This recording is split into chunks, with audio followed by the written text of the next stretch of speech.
പ്രിയപ്പെട്ടവരെ, ഇന്നലെ അതായത് 30/7/2026 നമ്മുടെ കേരള മുഖ്യമന്ത്രി ശ്രീ വി ഡി സതീശൻ പത്രസമ്മേളനത്തിൽ ഒരു പ്രഖ്യാപനം നടത്തി. ആ പ്രഖ്യാപനത്തിൽ പറഞ്ഞിരിക്കുന്ന പ്രധാനപ്പെട്ട ഒരു കാര്യം, കാലഹരണപ്പെട്ട നിയമങ്ങളെല്ലാം പൊളിച്ചെഴുതും. അതായത് പൊതുജനങ്ങൾക്ക് ബുദ്ധിമുട്ടുണ്ടാക്കുന്ന നിയമങ്ങളെല്ലാം, പഴയ കാലങ്ങളിൽ രൂപീകരിക്കപ്പെട്ട പല നിയമങ്ങളും ഇപ്പോൾ അപ്രസക്തമാണെന്നും അത് പൊളിച്ചെഴുതും എന്നും ഒരു പ്രഖ്യാപനം നടത്തിയിട്ടുണ്ട്.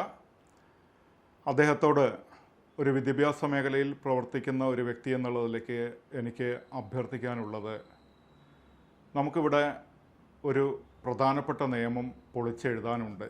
അതെന്താണെന്ന് ചോദിച്ചു കഴിഞ്ഞാൽ, കേരളത്തിന് പുറത്തുള്ള ഏതെങ്കിലും യൂണിവേഴ്സിറ്റിയിൽ പഠിച്ച് ഒരു ഡിഗ്രിയോ PGയോ നേടി വരുന്ന ഒരു വിദ്യാർത്ഥിക്ക് കേരളത്തിൽ ഉപരിപഠനം നടത്തണമെങ്കിൽ, അതേപോലെ തന്നെ അവരൊരു TTC കോഴ്സോ, അതായത് ഇപ്പോൾ നടക്കുന്ന DLED കോഴ്സോ അല്ലെങ്കിൽ B.Ed കോഴ്സോ, ഇങ്ങനെ ഏതെങ്കിലും ഒരു കോഴ്സ് പാസ്സായിട്ടുണ്ടെങ്കിൽ, അതുപോലെ സെറ്റ് എക്സാം പാസ്സായിട്ടുണ്ടെങ്കിൽ, അവരുടെ സർട്ടിഫിക്കറ്റ് പരിശോധനാ സമയത്ത് കേരളത്തിലെ ഏതെങ്കിലും യൂണിവേഴ്സിറ്റിയുടെ ഈക്വലൻസി സർട്ടിഫിക്കറ്റ് വേണം എന്നൊരു നിയമമുണ്ട്.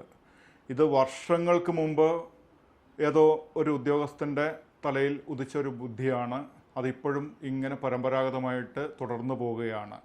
ഇവിടെ നമുക്ക് അറിയാം, കഴിഞ്ഞ LDF ഗവൺമെൻറ് PSCക്ക്, കേരള PSC മുഖേന സർക്കാർ ജോലി നേടുന്ന ഒരു വ്യക്തിക്ക് സർട്ടിഫിക്കറ്റ് പരിശോധനാ സമയത്ത് ഈക്വലൻസി വേണം എന്ന നിയമം എടുത്തു കളഞ്ഞു.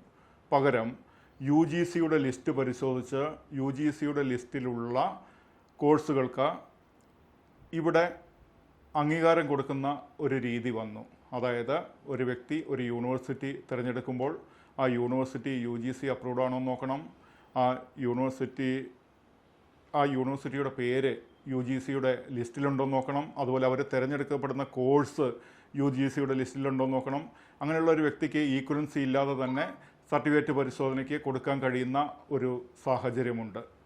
എന്നാൽ PSCക്ക് വരെ അങ്ങനെ ഒരു ഈക്വലൻസി വേണ്ട എന്ന നിയമം വന്നിട്ട് പോലും ഇവിടെ നമുക്ക് ഒരു ഹയർ സ്റ്റഡി ചെയ്യാനോ, അല്ലെങ്കിൽ ഞാൻ നേരത്തെ പറഞ്ഞതുപോലെ കേട്ടറ്റിൻ്റെ സർട്ടിഫിക്കറ്റ് പരിശോധന സമയത്തോ സെറ്റിൻ്റെ സർട്ടിഫിക്കറ്റ് പരിശോധന സമയത്തോ എല്ലാം LBS ഉൾപ്പെടെ നമുക്ക് ഇവിടെ വിദ്യാർത്ഥികളോട് ഈക്വലൻസി സർട്ടിഫിക്കറ്റ് ചോദിക്കുകയാണ്. ഇപ്പം നമുക്കറിയാം, IGNOU university, Andhra government university, ഇങ്ങനെ ഒരുപാട് കേരളത്തിലുള്ള പുറത്തുള്ള യൂണിവേഴ്സിറ്റികളിൽ നമ്മുടെ വിദ്യാർത്ഥികൾ പഠിച്ച് ഡിഗ്രിയും PGയും നേടി വരുന്നുണ്ട്. അതുമാത്രമല്ല, ഒരുപാട് ഏതാണ്ട് 100ന് മുകളിൽ യൂണിവേഴ്സിറ്റികൾക്ക് ഇപ്പോൾ ഓൺലൈനായിട്ട് ഡിഗ്രിയും PGയും എടുക്കാൻ സംവിധാനം കൊടുത്തിട്ടുണ്ട്. ലോകത്തെവിടെ ഇരുന്നും പഠിക്കാനും പരീക്ഷ എഴുതാനും അവർക്ക് അവസരമുണ്ട്. അവർ പിന്നീട് ഇതുപോലെയുള്ളൊരു ആവശ്യത്തിന് വേണ്ടി വരുമ്പോൾ ഈക്വലൻസി സർട്ടിഫിക്കറ്റിന് വേണ്ടി നെട്ടോട്ടമോടുന്ന ഒരു സാഹചര്യമുണ്ട്. അപ്പോൾ ബഹുമാനപ്പെട്ട മുഖ്യമന്ത്രി ഇടപെട്ട് ഈ ഒരു കാര്യത്തിന് ഒരു തീരുമാനം ഉണ്ടാക്കുകയും UGCയും അംഗീകരിക്കപ്പെട്ടിട്ടുള്ള എല്ലാ യൂണിവേഴ്സിറ്റികൾക്കും ആ യൂണിവേഴ്സിറ്റി നടക്കുന്ന പ്രോഗ്രാമുകൾക്കും ഈക്വലൻസി ഇല്ലാതെ തന്നെ സർട്ടിഫിക്കറ്റ് വെരിഫിക്കേഷനുള്ള ഒരു സാഹചര്യം ഒരുക്കി തരണമെന്ന് വിനയപൂർവ്വം ബഹുമാനപ്പെട്ട മുഖ്യമന്ത്രിയോടും ഉന്നത വിദ്യാഭ്യാസ വകുപ്പ് മന്ത്രിയോടും ഞങ്ങൾ അഭ്യർത്ഥിക്കുകയാണ്.